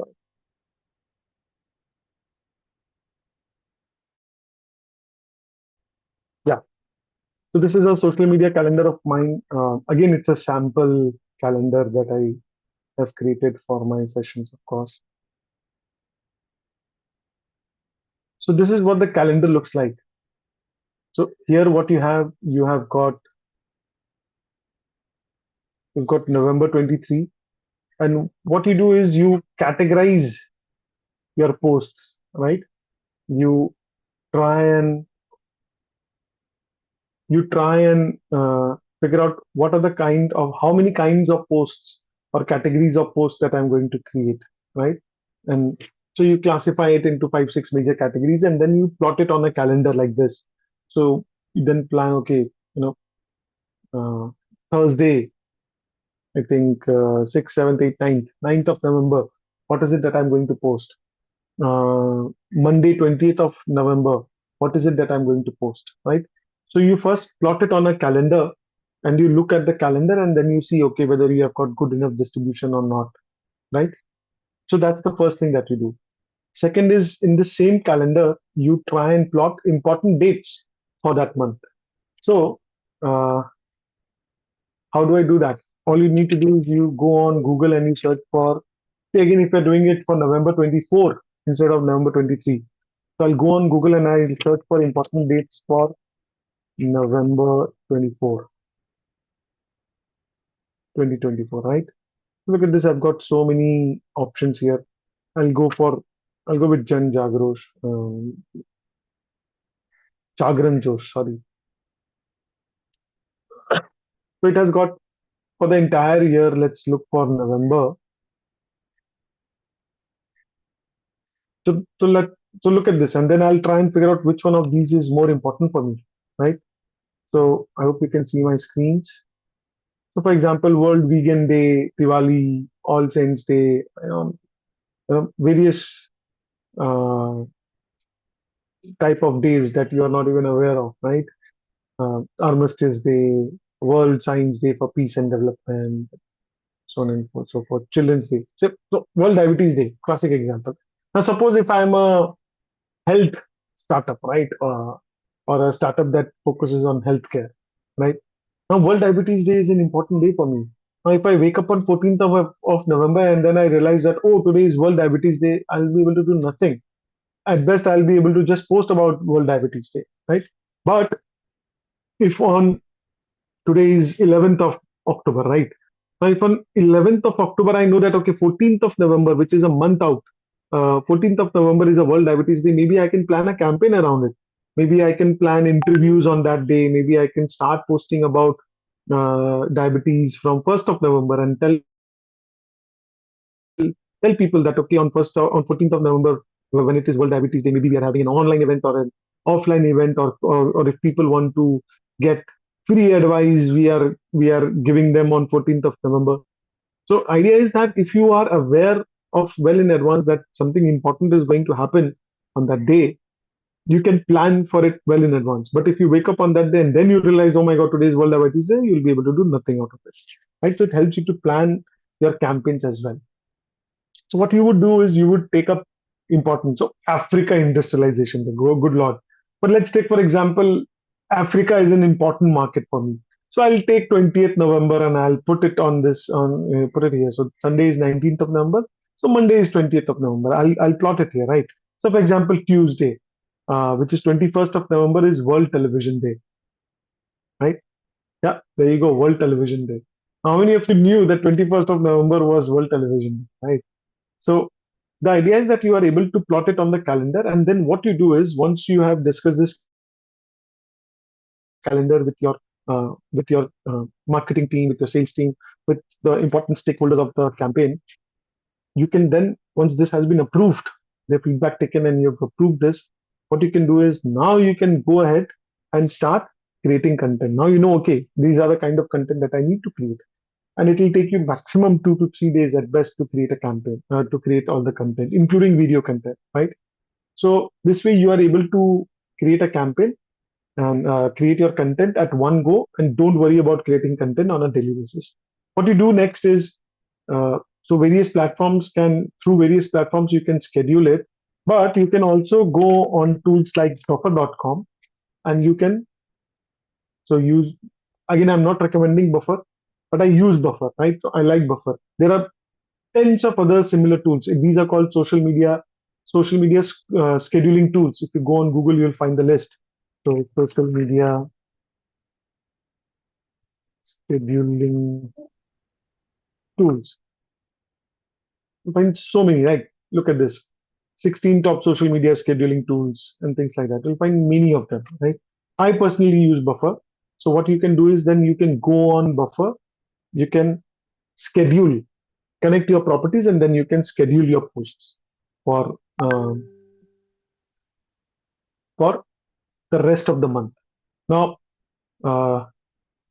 most of the startups that I work with, they have completed their November content, they have scheduled their November content, and very soon now they are going to start their December content, right? So this becomes a very important aspect, that you are able to plan well in advance, right? So that's one thing.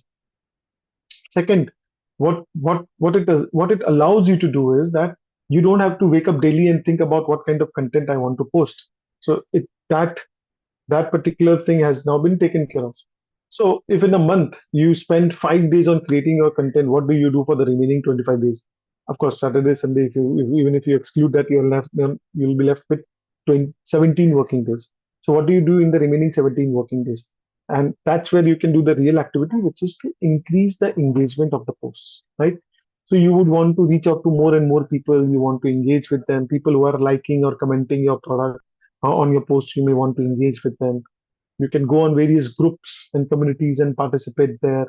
Um, you can do research of popular hashtags of the day and use those hashtags in your, you know, in your posts. So things like that. So there's host of other things, host of other possibilities that open up for you once you have uh, created your posts and you have scheduled them.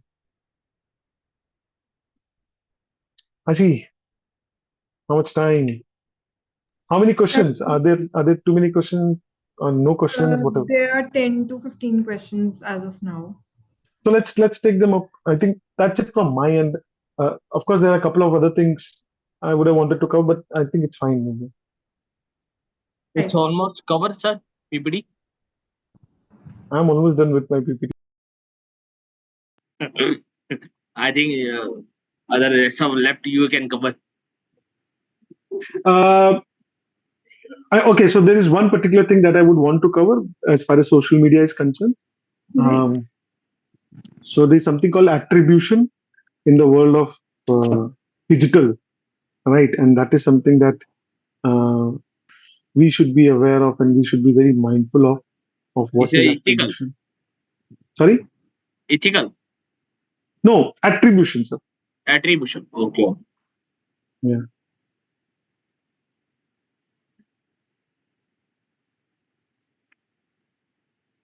Let me. Yeah. Okay.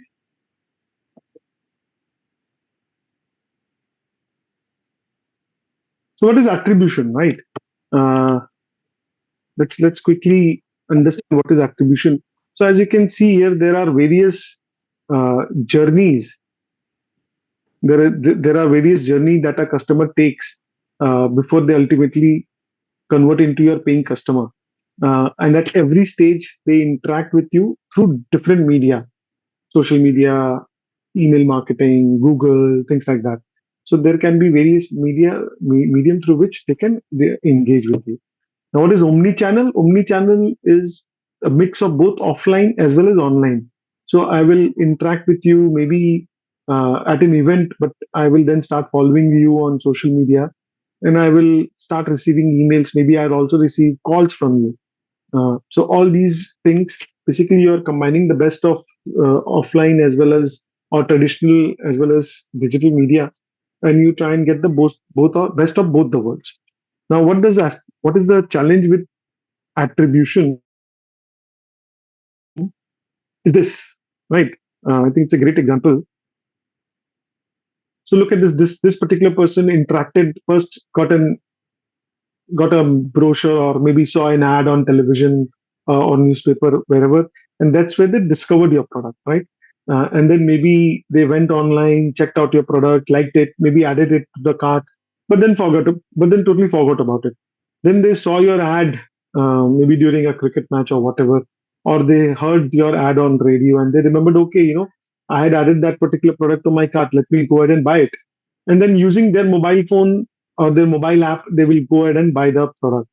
Now, what is attribution? Attribution is you giving credit to which media has got you the most sales. Now, in this case, if you look at just the last click attribution, that okay, the customer bought the product not via offline channels or via any other channels, but they bought the product from the mobile app. You will say that okay, mobile app has given us the most revenue. Let us focus or let us put all our revenue to mobile app or all our ad budget to mobile apps. But that's not the case. The point is that the customer has gone through an entire journey, and each of these interactions has played an important role in him ultimately deciding that okay, I want to buy this particular product, and hence there's something called attribution. So basically, when a sales happen, which channel do you give most credit to? Is it social media? Is it mobile app? Is it your newspapers?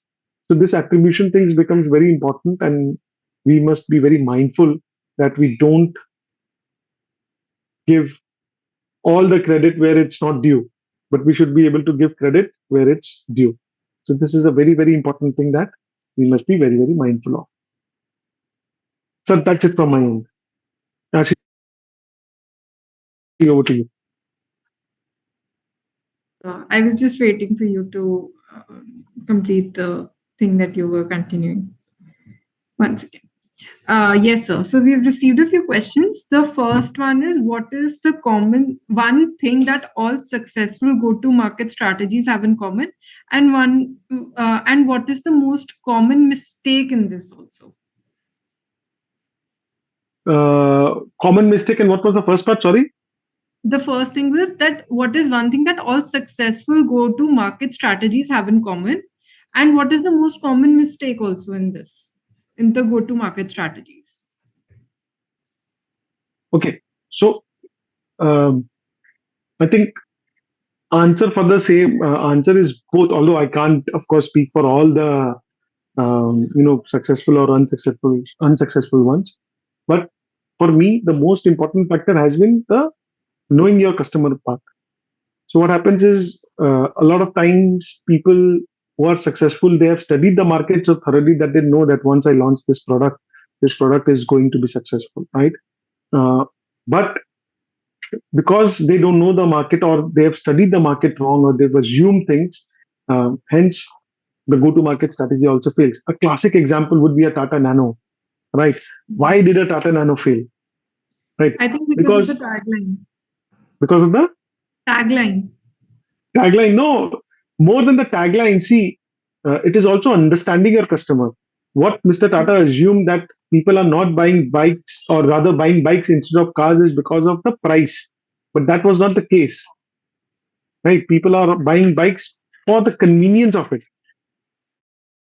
Easy parking, you don't have to stick, you don't get stuck in jams, low maintenance, and in fact, what happened was post Tata Nano launch, people actually started buying. If in that particular segment, people, instead of buying a Tata Nano, they would go ahead and buy a second-hand car, because a second-hand car was available at that price.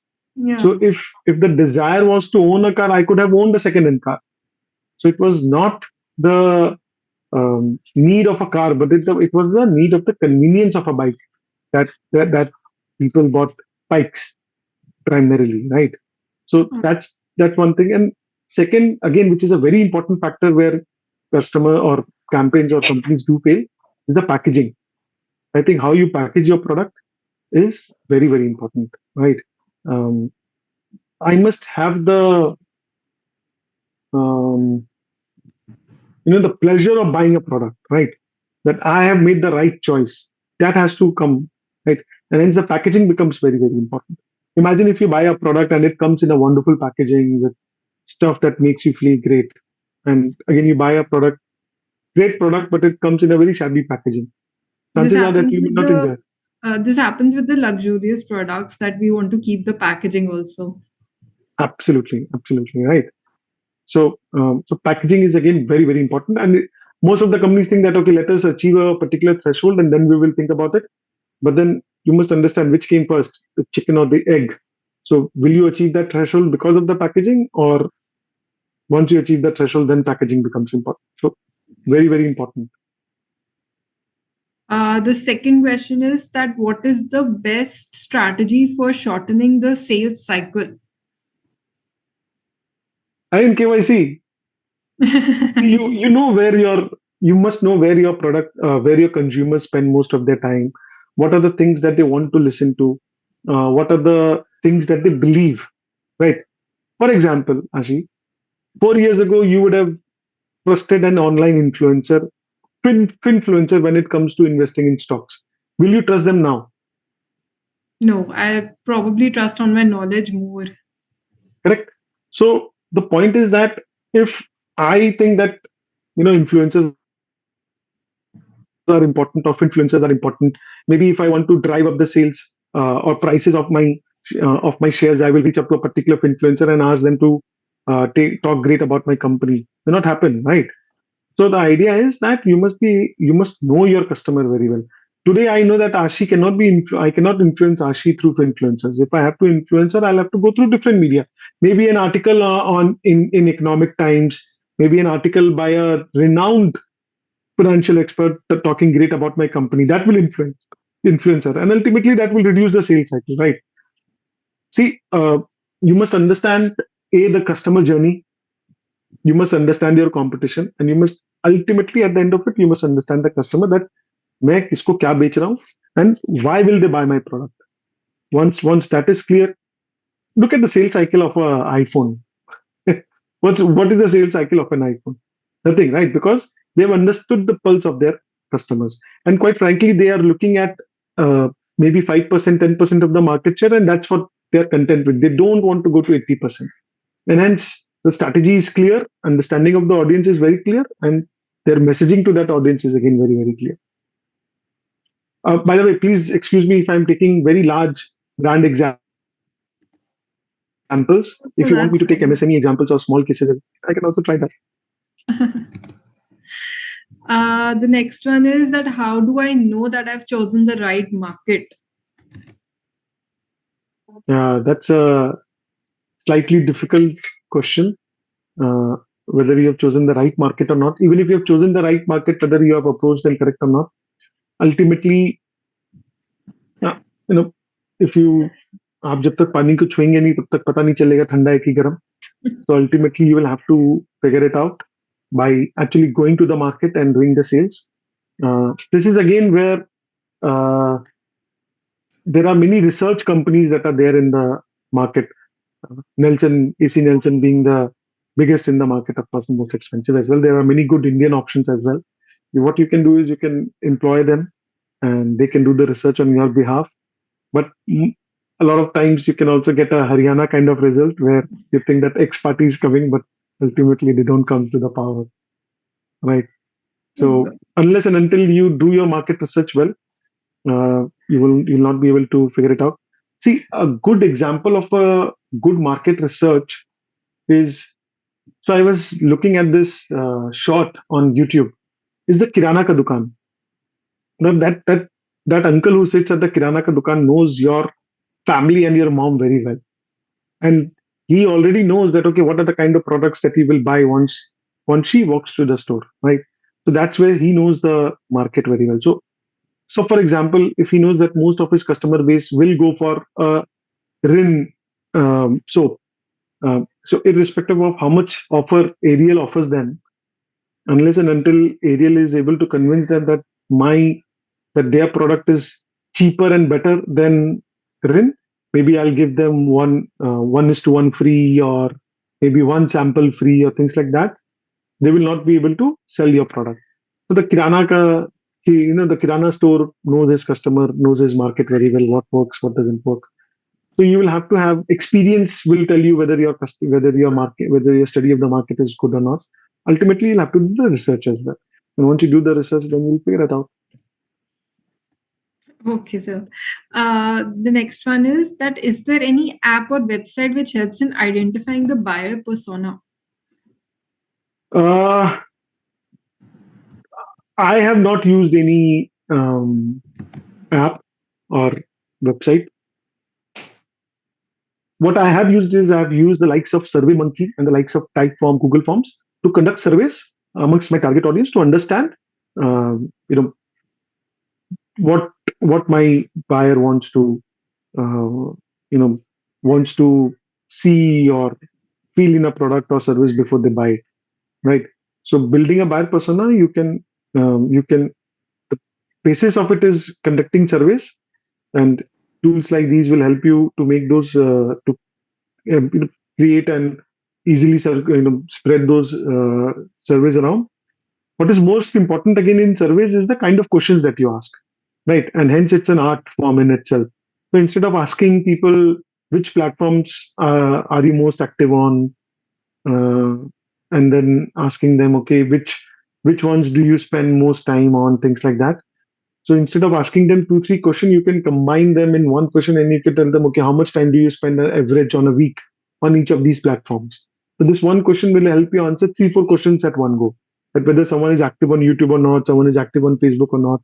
If yes, then which is the platform that they most prefer to go to and things like that. So the idea is the questions need to be smartly designed. Yeah. The next question is, in the beginning, how much should we spend on the social media platform? Again, very, very difficult, very subjective, right? It primarily depends on the target market that you are choosing. So, for example, this startup, which is the religious startup, right? They are targeting a very large segment, and anyone and everyone can be their customer. So for them, the budget will have to be on a higher side. The idea is that you should not commit too much at one go. Try and run smaller campaigns and see which one is working out for you, and then once you figure out a particular campaign that works well, then you may want to invest more on it. Again, it is exactly like investing in stock market. Don't put your eggs in one basket. And you will again have to be very mindful that you can't have a linear spending. At times you'll spend more, at times you should be prepared to pull back the spending depending on. So for example, this is a long weekend, right? So maybe you may want to spend less if you're not a B2C customer, right? But if you're a B2B brand and you know that more people are likely to buy today, tomorrow, before Diwali, then you may want to spend more. So you should be prepared to be flexible with your budget. And again, don't invest your eggs, don't put all your eggs in one basket. Create multiple smaller campaigns, see which one is working well, and then make bigger and or better versions of that particular campaign. Trial and error. Yes. The next one is, how should we balance the organic social media growth with paid ads like Facebook ads, Instagram ads, etc.? So the problem now with Instagram is that Instagram has literally killed organic reach for if you go for a creator profile or a business profile, right? So there is very little organic reach unless and until you reach a particular point in terms of your engagement. So to begin with, there will have to be impetus on paid boost. Again, not very much, smaller paid boosts to begin with. Let the engine warm up. And then once you have reached a particular level of reach and engagement, that's when organic will automatically pick up. What is most important is to understand, I think it's a very good question, is to understand the role of engagement. So if you have 1 lakh followers on your page, and if on an average 2,000 people like, share, or comment on your posts, so you have an engagement rate of 2%. Ideally, you would want to increase this. So the content has to be such that it forces the users to engage. Maybe they should like, comment, and share, of course, right? And each one of these carry a different rating altogether. So the algorithm of Instagram or Meta works in such a manner that if a particular post has got 2,000 engagement, so 2 posts have got 2,000 engagement, but 1 post has got 1,000 likes, 500 shares, and 500 comments, and another post has got only 2,000 likes and no shares and no comments. So post A, which has got 1,000 likes, 500 comments, and 500 shares, will get more organic boost because each has got its rating or weightage. So if a like has got 1 weightage, comment has got 2x, and share has got 5x. So the kind of engagement, and hence you see all these influencers always pushing to share it with your friends, comment whether you like this or not, or what would you like me to cover next, comment on it. So the focus is the more comment or shares you have, the better it is. For Facebook, each of these reactions, you don't have just a like button now, you've got reactions. So each of those reactions also have got different weightages. So the more weightage you have, or the more reactions and engagement you have, the more will be your organic boost. And the time is also important, whether you get engagement in the first couple of hours of posting. So if you don't get a lot of boost in the first couple of hours of posting as an engagement, you will not get a lot of organic reach. So I think so we are done with the questions. I've wrapped up all the questions and presented to you with all the most valuable and essential questions that were there. Is there anything that you want to add? Nope, I'm all good at covered whatever I have. So it's really thankful and grateful session for us, sir. I request you to see Ashish Jain, ma'am. Please give vote of thanks to our speaker, sir. All the participants and our esteemed speaker and our entire committee.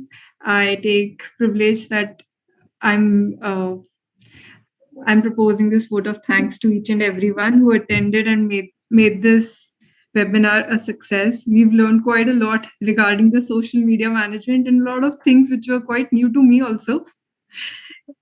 So thank you very much, sir, for your valuable time and the valuable session. Thank you so much. Thank you, Ashi. Thank you, sir. Thank you, everyone. Hope you enjoyed it. Thank you, sir. Let's connect on LinkedIn. And there on Yes. LinkedIn, Yes. go on LinkedIn, look for Rahul Rungta. Maybe something similar, not exactly like this, you'll find. Let's connect on Yeah, LinkedIn. definitely. LinkedIn is a Yeah, Thank sure. you. Thank you, Thank you, sir. everyone. Thank you, sir. Thank you so much, sir.